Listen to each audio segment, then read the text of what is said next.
listening to America's Web Radio on the AmericasBroadcastNetwork.com. Thank you for listening. Good morning and welcome to America's Web Radio. And this is a little bit of changeover today in what we've been doing.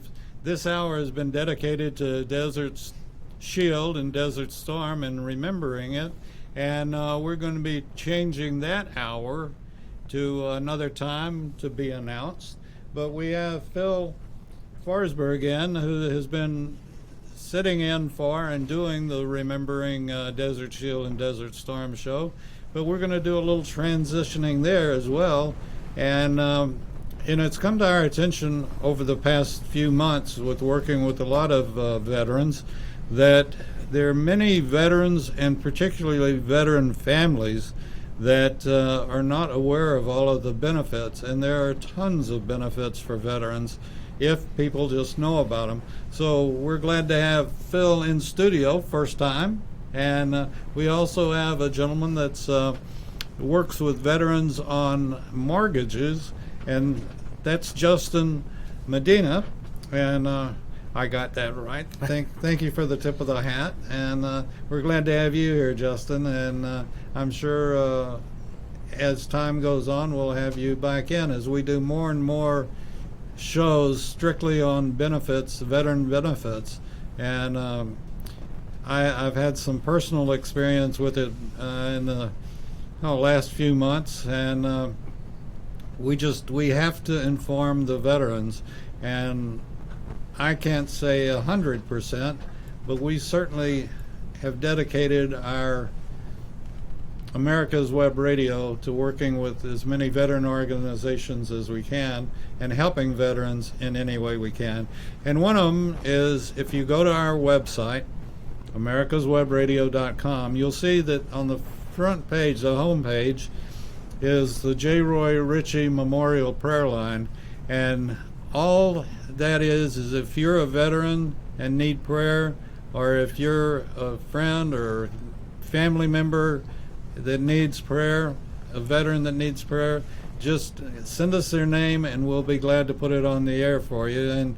And at that time, we have veterans from around the world that listen to the show, and it's like what we're developing and what we are developing is a veteran-to-veteran prayer line and veterans praying for veterans.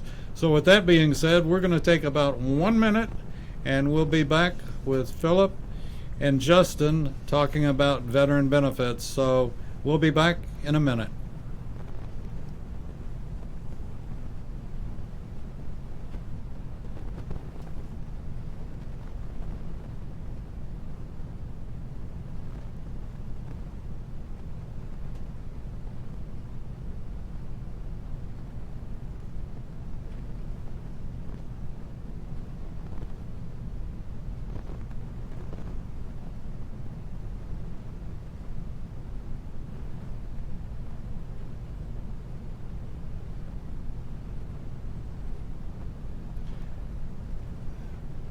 And as we come back, I want to just put a special thought in for the 25,000 troops that we have in our capital today, and that we bless all of those that are there on active duty, that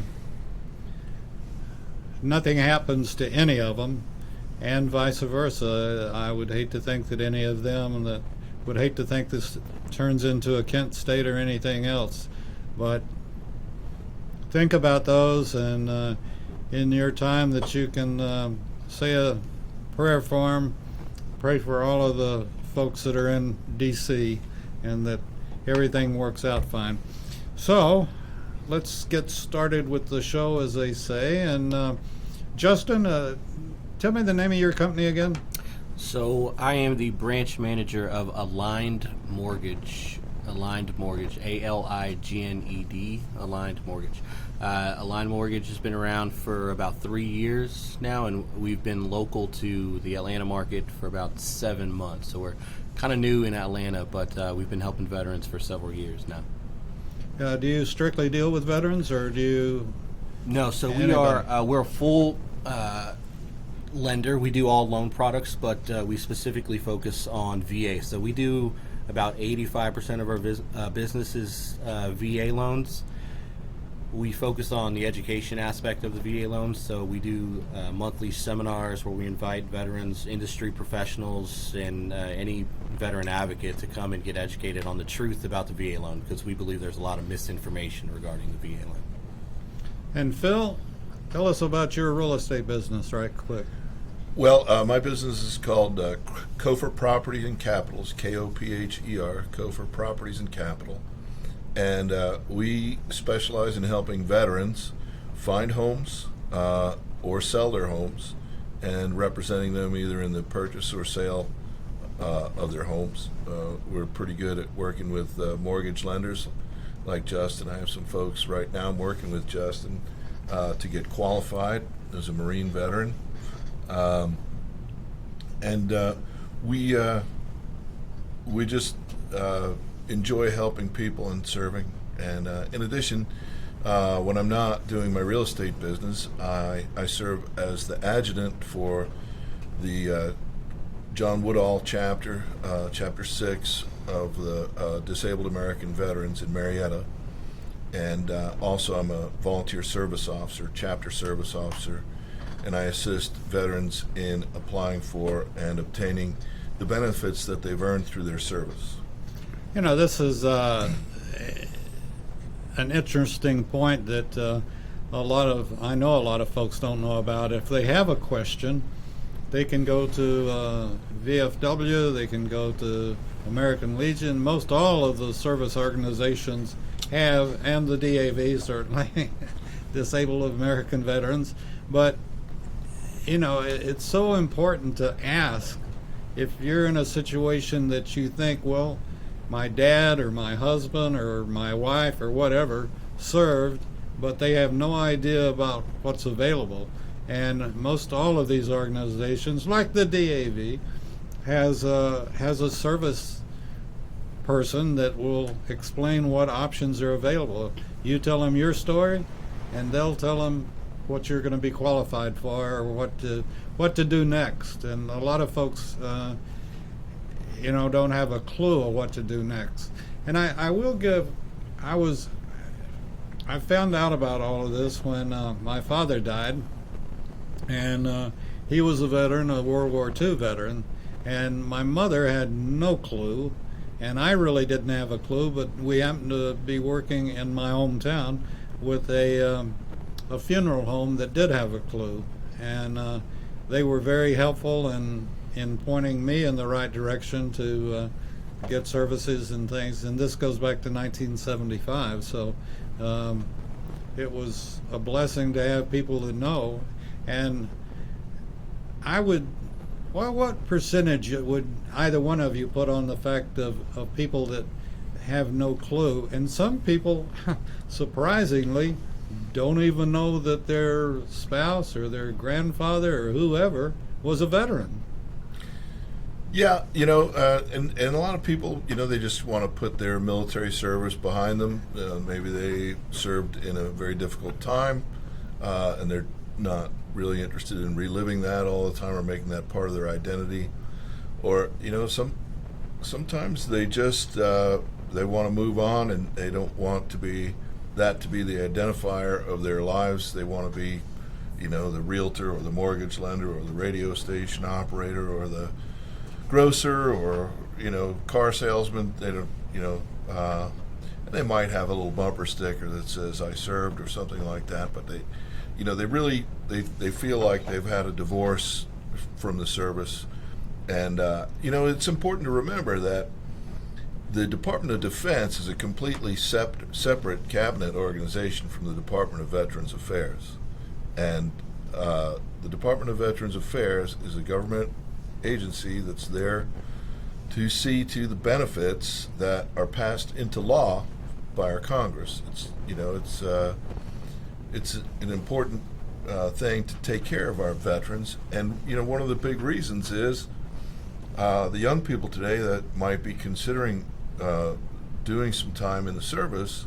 They see how the veterans have been treated. If they're treated well, then that's a plus, and that's good for recruiting and retention. But if they see the veterans getting the short end of the stick, it makes them look elsewhere. Hey, this is something I'm glad you brought that up, in that I basically make it a point to always mention the fact that if you're a graduating high school senior or college graduate or whatever and haven't quite decided what you want to do, I can guarantee you that some branch of the military has a position that you want and that will help you when you fill out your resume. If you say, I served and here's my honorable discharge from the Marines, the Navy, whatever it happens to be, you're a step ahead of the other guy that's applying for the job, because that employer or that HR person knows that you know leadership and you know discipline. And those are two very important things in business. They know you're going to show up on time. They know that they're not going to have a problem with you, and that you and your group, or whatever the situation happens to be, will be a leader of that group. And they look for veterans, and they love veterans. HR people and business folks love veterans. And they are good workers, and they know how to work. So if you're just graduating or you haven't decided yet, I know, and I always mention this, I ought to get my son to pay me some. At least I don't say his name, but I'm very proud of my son that's a major in the Air Force. And he and his wife have literally been stationed all over the world, and they love it. And I have no doubt that not only do I have to click my heels now and salute, but I'm sure he'll come out with a star, and I guess I'll be getting ready to give him 20 or something. And as the veterans, you know exactly what that means. So it's not just the military today is not, quote unquote, just the military. It's a great training ground. It can easily be an occupation, and like my son, I have no doubt that he'll do his 20 and possibly even more, do 30 or whatever. But it's a great place to work. It is a excuse me. Excuse me. It is a great place to work, and one of the things that we look for at Align Mortgage specifically is we like to hire vets, and we tell them that their DD 214 is their resume. I never thought I would be a mortgage lender, but veterans make great loan officers. They're really good under pressure. They have great teamwork. They can handle a real estate agent who's upset with them and maybe choose them out. That's nothing compared to things they've experienced in DI? Yeah, it's nothing with things they might have experienced in service. And so a lot of guys who work at Align Mortgage are prior service. We got a lot of Marines, a couple Green Berets, a lot of Air Force, a lot of Navy. They just make great mortgage professionals, especially when we're dealing with the VA loan. They know how to talk to people. They know how to read an LES. They know what PCSing feels like. They know what a deployment feels like. So that may be a profession that people transitioning from service never thought about, but it suits them really, really, really well.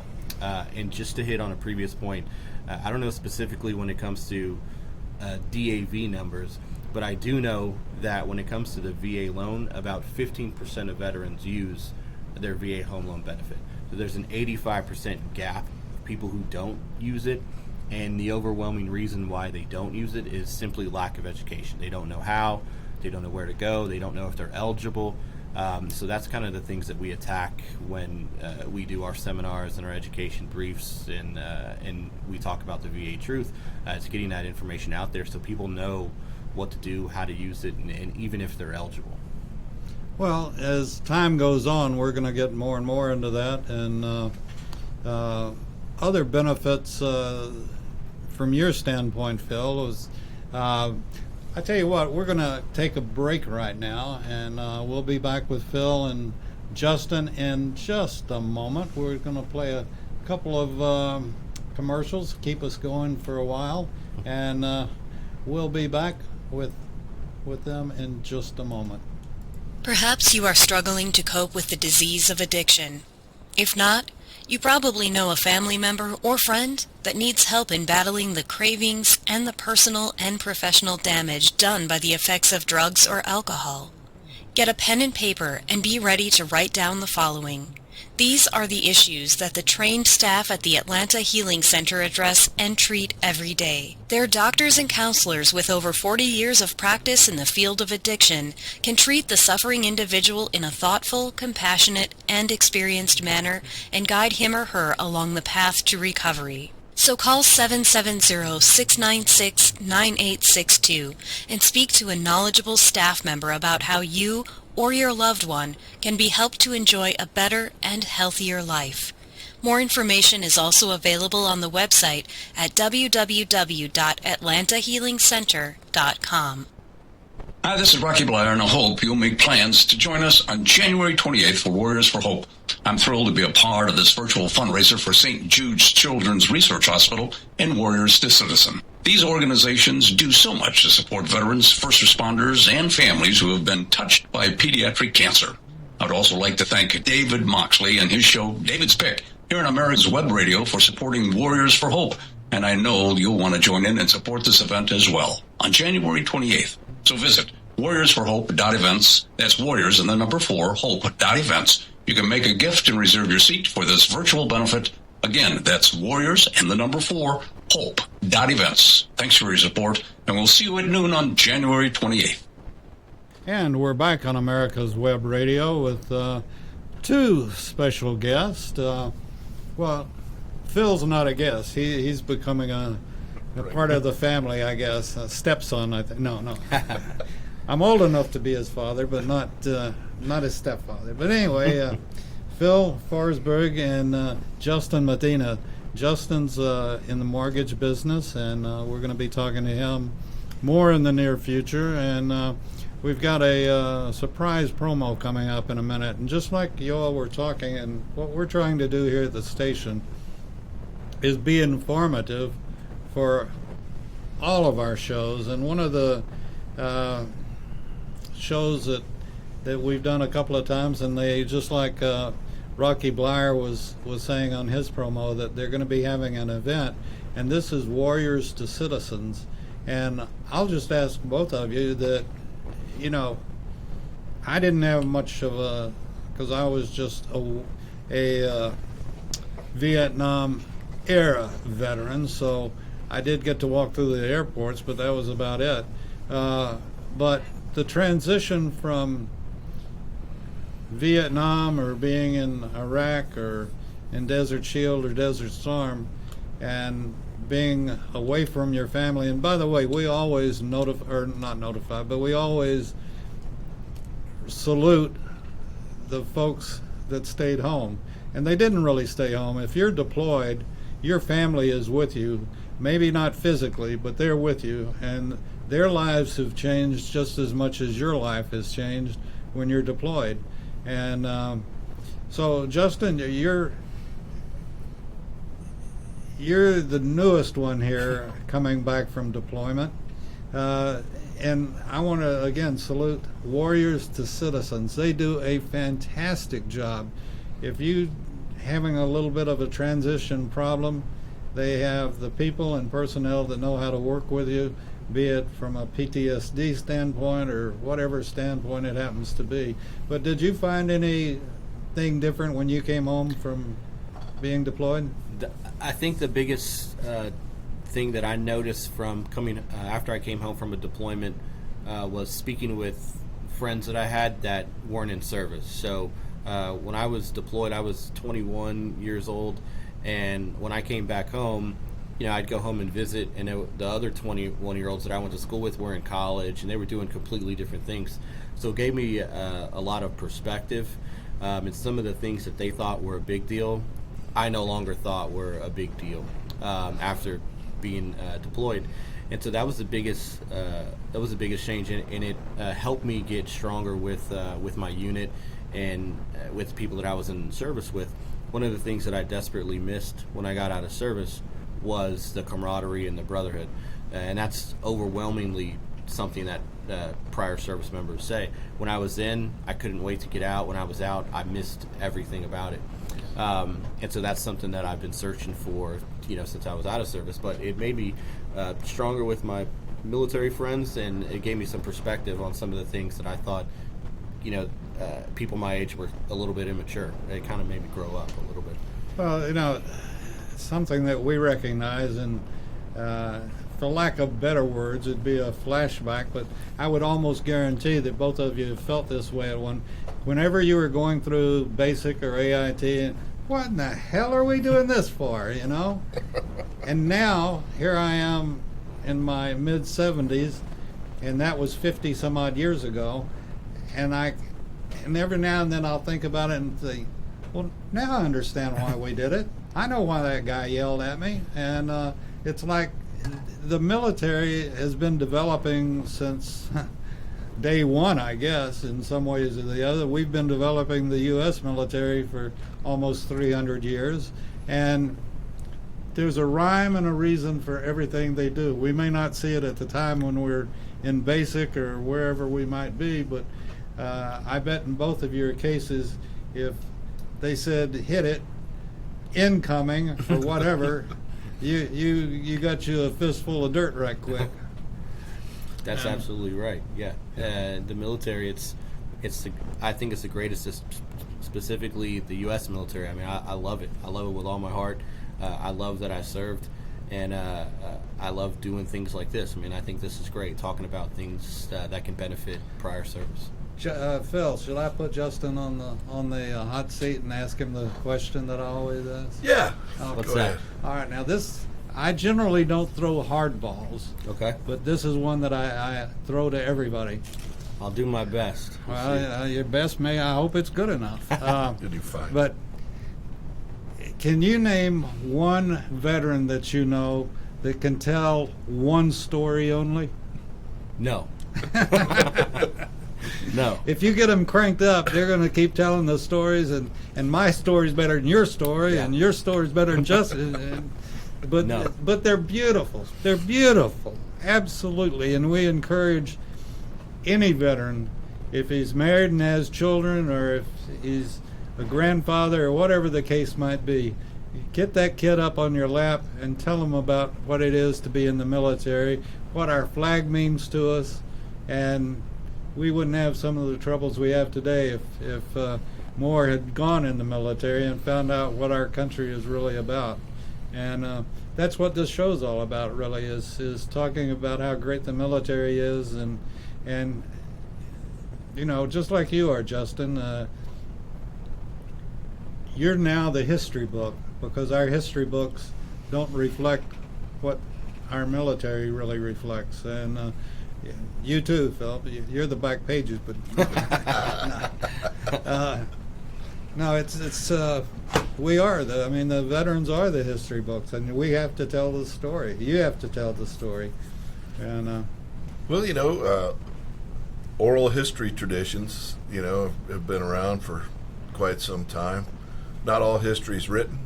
Some of this is now digital because we're telling it. But yeah, and I would tell Justin, and he knows it by now, that the way to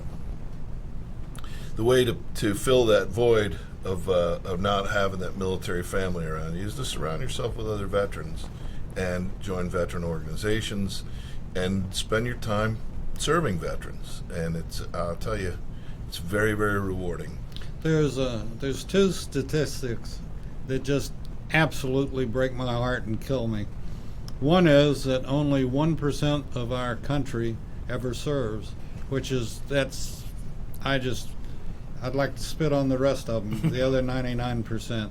And the other thing is that 25% of the homeless on the street are veterans. And I'm sorry, that shouldn't be. It should not be. It's terrible. And kind of on that note, David, I would like to say that, and this is going to surprise folks, but the Department of Veterans Affairs is really a great organization. It's a great service to our country. but they're charged with administering the benefits that were passed into law by our Congress, and some of them are very generous. But they really aren't resourced to do the education part. They don't have the people that can sit there and sympathize with you and fill out the forms and help you and guide you. But there are veteran service organizations out there. Many of the states have their own bureaucracies to help veterans deal with the VA. In Georgia, it's called the Georgia Department of Veteran Service, and it's a fine organization. I think they're underpaid and understaffed, but they're very good at what they do. But if there's a veteran out there that feels either intimidated by the paperwork of applying for veteran benefits, or just doesn't know where to turn, or just wants to learn about what could be available to them, reach out to a veteran service organization. There are many, many of them, but the most prominent are, the DAV, where I'm a volunteer, also the VFW and the American Legion, all fine organizations, and many others, Paralyzed American Veterans, and there's just many, many organizations. And here's the thing that they should know: when you reach out to these organizations, they have the veteran service officers. There is no expectation or obligation for you to become a member of their organization for them to help you. They're there to help you. I'm sure they would love to have you join if you'd like to do that, and become active in the organization. But really, there is no expectation or obligation for anything. If you just reach out to those organizations, they'll put you with a service officer, and if they're lacking, then go to the next one. You can. I promise you, if you go to the DAV, they'll take you very seriously and help you. One other thing I think I'd like to add, and I'm putting Philip in an awkward position, but if you have a comment or a question, or you have a family member or a friend, or whatever the situation is, if they're a veteran, man or woman, if they're a veteran and they need help, let us know, please. And I'll either get a hold of Philip and see what he can do, or we'll find an answer some way or the other. We work with enough veterans now that I know we can find you an answer, and we'd be proud to do it. And we always encourage people to, if they are flying or whatever they happen to do, if they see a veteran that says, my ship was the USS whatever, or they see somebody in uniform, buy them a drink, buy them lunch, buy them dinner, whatever. And it'll make their tummies feel good, but it'll make your heart feel that much better. You will feel so good after buying a service person. And that goes for our first responders too. And I've started this thing at the station that we're a country of first responders. There is no other country in the world that will go to the aid of another country faster than the United States of America. So we're all first responders. We've got our great police forces, we've got our EMTs, and firefighters, definitely. And we're all first responders. And I've been privileged to be in the military and also EMT many years ago. Now I couldn't lift the gurney, but anyway, particularly if it was Phil. But no. So, if you see one, don't have it like Vietnam. Have it like America today is, and that's reaching out and loving our first responders and respecting them, and it'll make you feel that much better. You'll have a great day after you do it. So, I hate to say this, but we're up against another break, and we're going to have to we'll take a break, and then we'll come back with Justin and Phil right after this. Hi, this is Rocky Blair, and I hope you'll make plans to join us on January 28th for Warriors for Hope.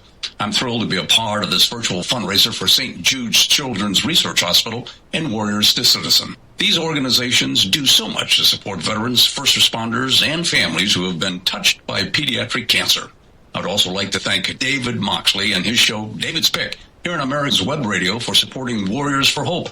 And I know you'll want to join in and support this event as well on January 28th. So visit warriorsforhope.events. That's warriors and the number 4, hope.events. You can make a gift and reserve your seat for this virtual benefit. Again, that's warriors and the number 4, hope.events. Thanks for your support, and we'll see you at noon on January 28th. Hi, I'm Lee Greenwood, and I am so proud that the Warriors for Hope group has asked me to host their first annual fundraising event to benefit St. Jude Children's Research Hospital and Warriors to Citizen on January 28th. I'm looking forward to some very impressive people talking to us about social responsibility and the need to help worthy people with long-term physical or psychological issues. It's going to be a great show with a great cast, I promise. And hey, I might even sing. Go to Warriors for Hope website to register and donate to support our cause. Actually, I'm going to follow up on that with Lee Greenwood. I know he's going to sing, and you're going to be surprised with what he sings. We all know Lee for God Bless the USA, but he's going to put a special twist on it for us that night. And January the 28th, well, actually, it starts at noon, and there's some fantastic items that they're going to be auctioning off. Lee Greenwood's donating a couple of guitars, signed guitars and personalized guitars. So Justin, you can have to Justin from Lee Greenwood guitar. And you probably play guitar anyway, don't you? I don't have a musical bone in my body. No. Oh, okay. No Well, guitar. maybe it's time to get Play one the now. radio. Yeah, play the radio. I've been told by my parents that I have a face for radio my whole life. So yeah. But anyway, it's going to be a fantastic event. And the organization, Warriors to Citizens, is also a fantastic organization. If you're a veteran or know a veteran that needs help in transitioning back from deployment, and it really, I've had a lot of friends that something may not show up for a year or 2 years or 5 years even, that they need help, and they may or may not realize that they need help. But there are so many organizations today that will help, be it the DAV or independent organizations that aren't government organizations, that like the Warriors to Citizens, and so many more. And let me ask you, Phil. You can, by golly, you better answer this well. No. Not only are people not knowledgeable, but do you find them, I don't want to say embarrassed, but for lack of better words, embarrassed to ask, that they feel like they should know and they don't know? And that's hard to say. It's hard to say what you don't know. There's a lot of aspects to veteran benefits, and they can really get repulsed just by the sheer volume of paperwork. As we were discussing earlier, people get to a spot on a form, they don't know what to put in, and they put it aside, and they put it aside for 6 months, and then pretty soon they've forgotten about it. And some of these things, they ask for all sorts of things they don't need on those forms, and if you let that hang you up, you're never going to get your benefits. So I know at the DAV, your service officers are forbidden from accepting anything in consideration or compensation for what they do to help veterans get their benefits. So, go ahead and engage those volunteer service officers and find out what it takes and get this done. And here's another thing, David. It's not just for the veteran, but that guy, you served your country because you love this country, and not the dirt in it, it's the people in it. And so, and some of those people most dear to you are your family. And these benefits can really benefit your family members.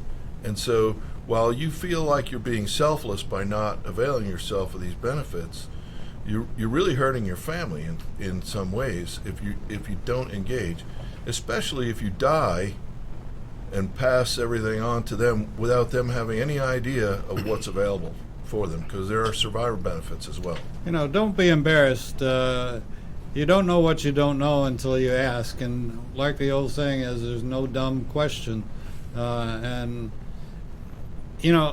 I wanted to ask something else, Phil, and you're probably certainly more qualified than I am, but are you all recruiting people in the DAV, or do you need volunteers? And same way with VFW and all the rest of the service organizations, do they need people that can do what you do, and just need people in general? Well, of course, we're always on a membership drive. It boosts our resources, and it boosts our ability to help veterans when we have more hands on the plow. But I think it's more hands on deck. Or more hands on deck. Yeah, I wasn't in the Navy. My dad was. But manpower is important, and we solicit donations. You can donate to these organizations as well, but we do need service officers. In fact, John Woodall, Chapter 6 of the DAV in Marietta, is among the most active in the state of Georgia in helping veterans in terms of hours served, volunteering and helping veterans. And we'd be happy to have more folks who are in this, especially maybe if you're an attorney or have some experience in that. I've found a place that wants attorneys. Yes. There are good ones out there, and especially the ones that have a heart for service. Do you all, say I volunteer, do you have training classes or courses that people can go through to learn all of the benefits? Yes, we have. Of course, we would have you basically shadow another service officer for a year and learn the ropes and help out. And then at the end of that year, you can attend our annual certification for service officers. The DAV holds that once a year here in Georgia, down in Macon. That's super. And there are a lot of veterans that don't have to be employed and that are looking for something to do besides the honey-do list. And I think that's a great opportunity for both sides of the fence, the veterans that need the help and the veterans that have the opportunity to provide that help. And I hope people that are listening will take Phil up and also check with your VFWs or your American Foreign Legion or whatever, they will, I'm sure they'll have places that you can fill in and do service work. So with that, we have a few more minutes to go, and what are some of the other benefits that you feel like are looked over in many cases besides the ceremonial or the by the way, I should throw in this.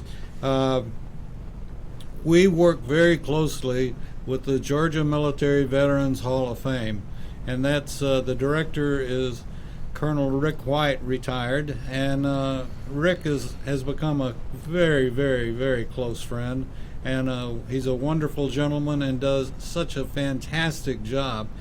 Everybody, whether you live in Georgia or not, living in Atlanta or not, should go to the Georgia Military Veterans Hall of Fame and tour that, and please take your kids with you and make it a day trip or make it a 2-day trip.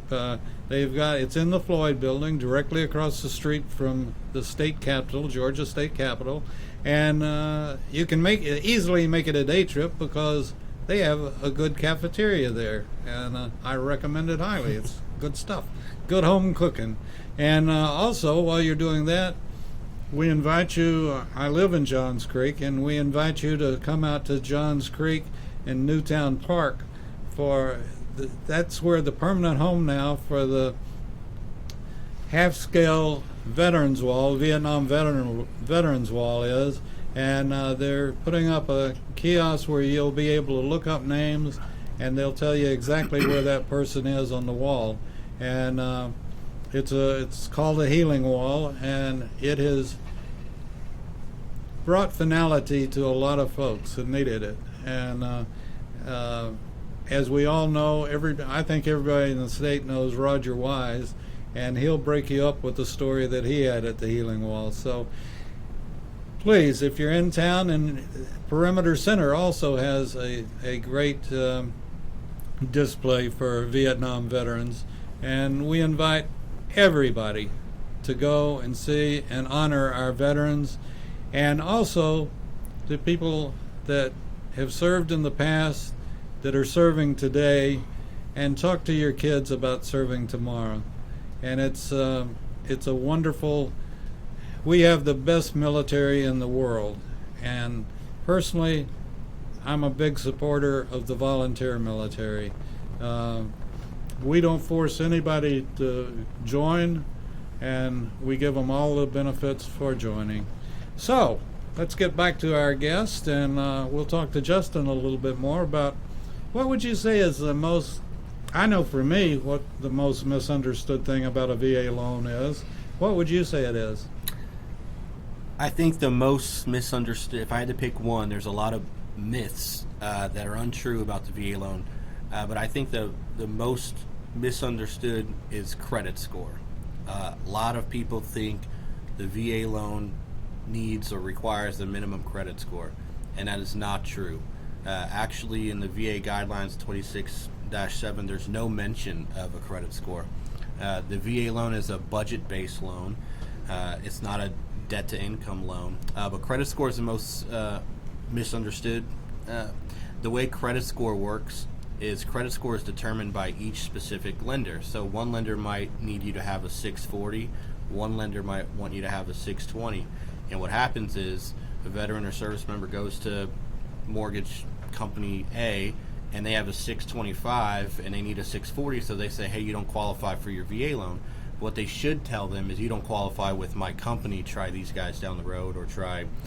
So credit score is probably the most misunderstood aspect of the VA loan. So I'm just a dumb radio person, but I think the most misunderstood, which I'm not in the business obviously, but it's the fact that I always, well, I don't want to get nasty in this, but I always thought that once you used it, you couldn't use it again.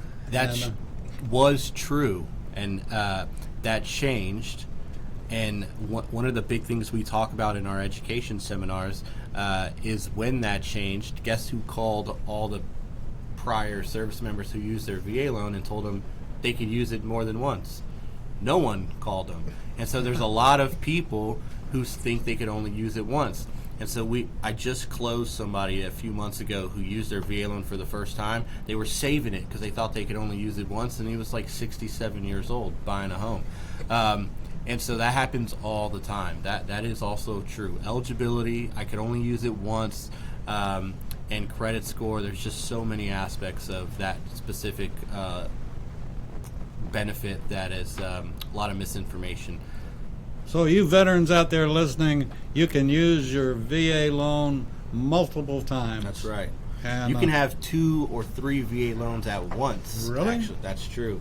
It always has to be for a primary residence, but you can have more than one VA loan. You can buy a home in Georgia, PCS to Florida, and turn the VA loan in Georgia into a rental and use your VA loan no down payment in Florida again. You can have multiple VA loans at the same time. Well, what are we doing here? Yeah, we should go buy some. Go buy some homes. Exactly. Okay, Phil, it looked like you had something you wanted to say. You know, just thinking about, as a realtor myself, dealing with people and misconceptions. I remember talking to this lady, and her husband was a veteran, and she said, we want to have a VA loan. And I said, okay, are you pre-approved? And she said, yes, I have my letter from the VA. And she was a little shocked when I told her the VA doesn't loan money. That's right. For homes.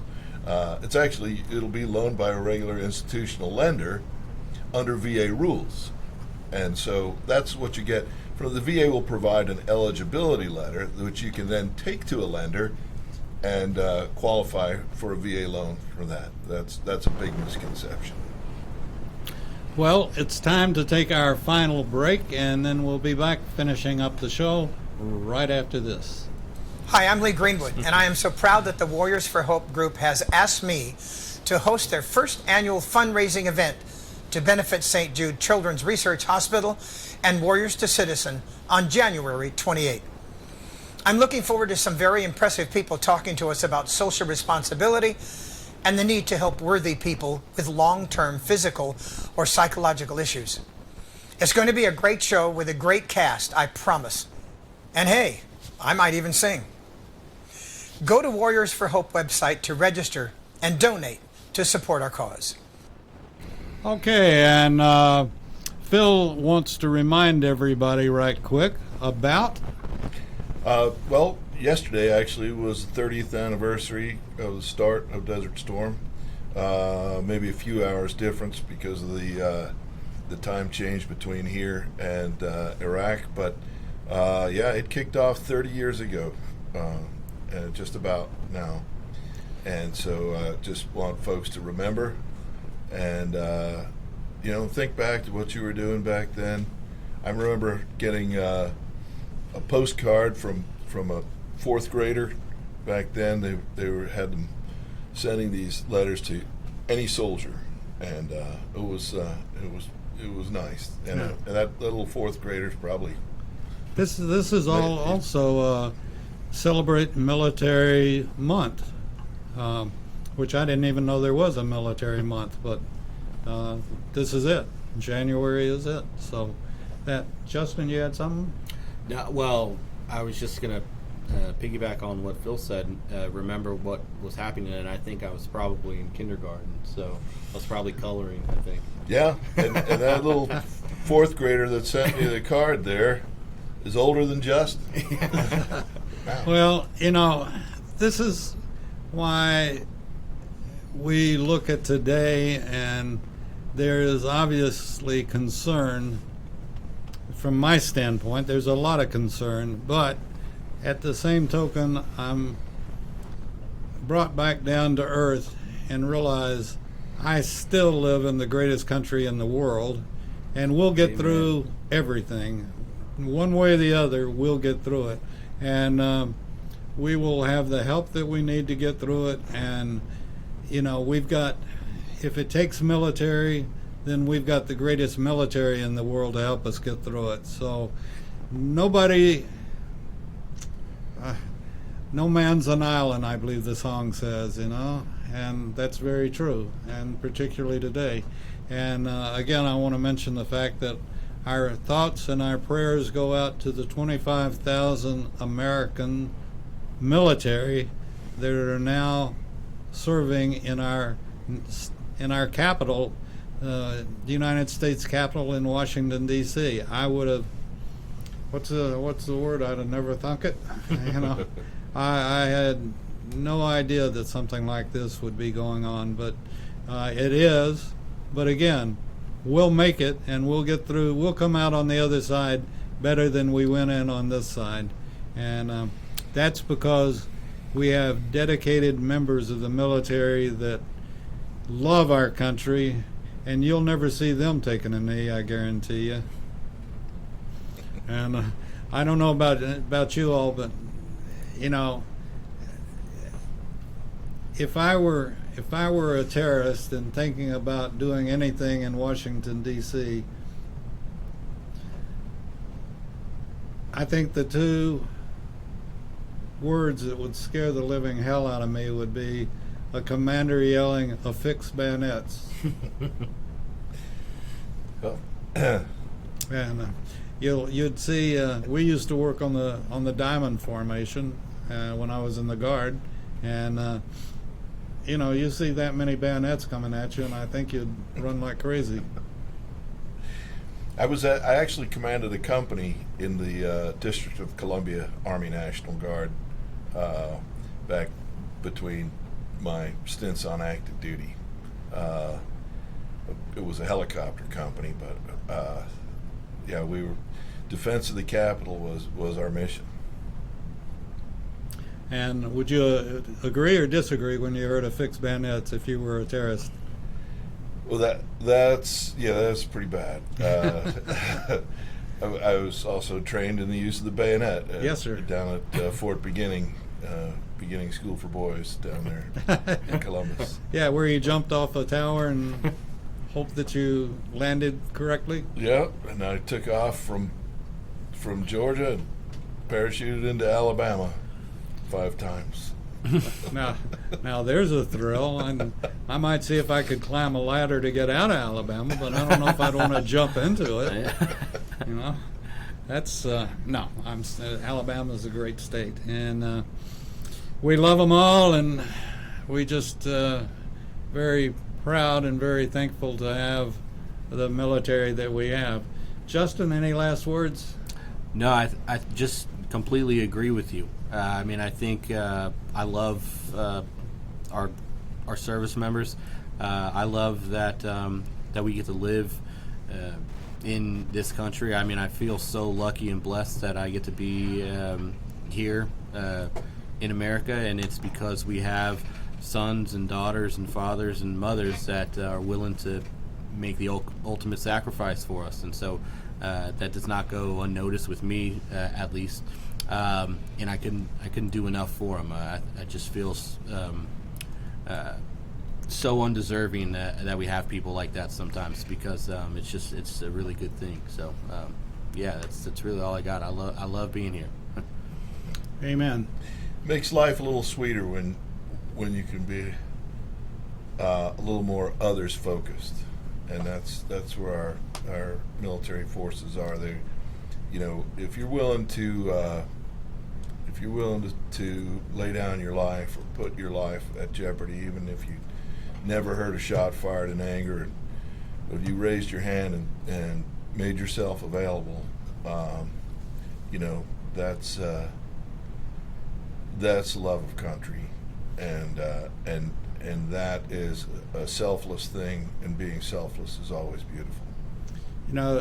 As Justin was saying, missing some of the camaraderie and all, when a person joins the military, be it man or woman, they are joining the biggest fraternity or sorority in the world. And the stories that we've heard are amazing. I have my own story about when I was in, but you'll run into people you served with. You may have served in Hawaii, but you'll run into Joe in California or in Nebraska or someplace totally out of character. But or you're in the military and you run into, this is my case, I was on active duty and I ran into a high school friend, and he turned out to be my platoon sergeant. So it's you just never know. It's the greatest organizations in the world, and I want to thank you all for your service. And it's a lot of times we question why we're there, or we question what's going on, but the one thing that brings me back to reality is, like you said, we live in the greatest country in the world, and there is a reason, and we're blessed, and I think we're guided into the situations that we get ourselves into, but there's a reason. We may not realize it at the moment, but there is a reason. You guys have been terrific, and as I've asked all of the guests that have come in, and even on the phone, will you come back? Absolutely. If you'll have me, I'd love to come back. Absolutely. It depends on how big that dollar is. No, I'm teasing you. I'm teasing. No, you've been a great guest, and I think anybody that listens, has been listening, or listens to the podcast, and we'll have this show up probably even later this afternoon. But just helping inform veterans of the benefits, that's so important, and the veterans' families. And one last thing that I always do too is pay homage to dust-off pilots. I think they're the greatest pilots in the world, and those that served in Nam wrote a whole new book about taking care of your brother and or sister, as the case might be. And many sisters rode in those dust-off helicopters as well. And from what I understand, I've heard them and flown in them, but still, I can't imagine have taken a shot, and then you hear that thump, thump, thump, coming towards you, and you know that you're going to be okay. And so I always salute the dust-off pilots. And with that being said, we're going to put the plug in the jug, unless either one of you have one last comment you'd like to make. God bless America. Yeah, and I just Amen. thank you for giving me the opportunity to be here today. I appreciate it. Well, it's been my pleasure, and we look forward to you all coming back. And we'll be back with more programming right after a few messages. Ladies and gentlemen, boys and girls of all ages, join me, Roger B., every Tuesday at 1400 hours right here on America's Web Radio for the Locked and Loaded Show. We will